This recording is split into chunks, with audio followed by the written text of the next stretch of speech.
Satu persatu ulah dan aib Muhammad Adimas Firdaus terkuak. Bahkan orang terdekat yang tak lain adiknya Muhammad Janah alias Bikmo. Pasca ditangkap polisi di Semarang, Senin tanggal 16 Desember tahun 2025 malam, adik Resbob membuka rahasia yang membuat influencer Deddy Corbuzier kaget. Resbob kini ramai dibahas di media sosial gegara nyaris menilap uang donasi untuk korban banjir Sumatera yang digalang Bikmo. Saat menjadi bintang tamu di podcast Deddy Corbuzier, Resbob bersyukur sang kakak ditangkap agar segera bertobat. Bikmo mengaku lelah menasihati abangnya itu yang tidak pernah kapok. Menurut Bikmo, Resbob meneleponnya usai penggalangan dana dilakukan Bikmo di live streaming YouTube beberapa hari lalu. Dari open donasi itu, Bikmo mengumpulkan 185 juta rupiah.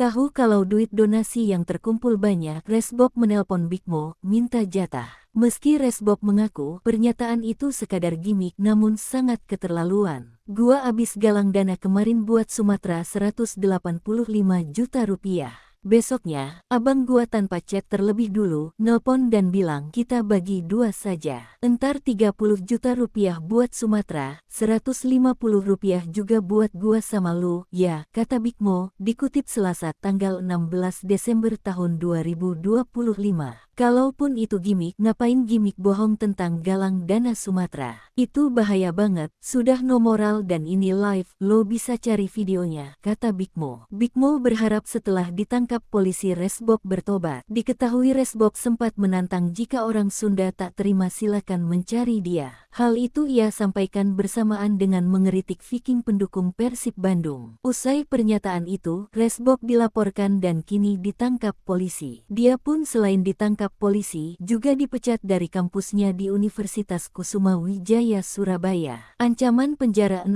tahun juga menunggunya.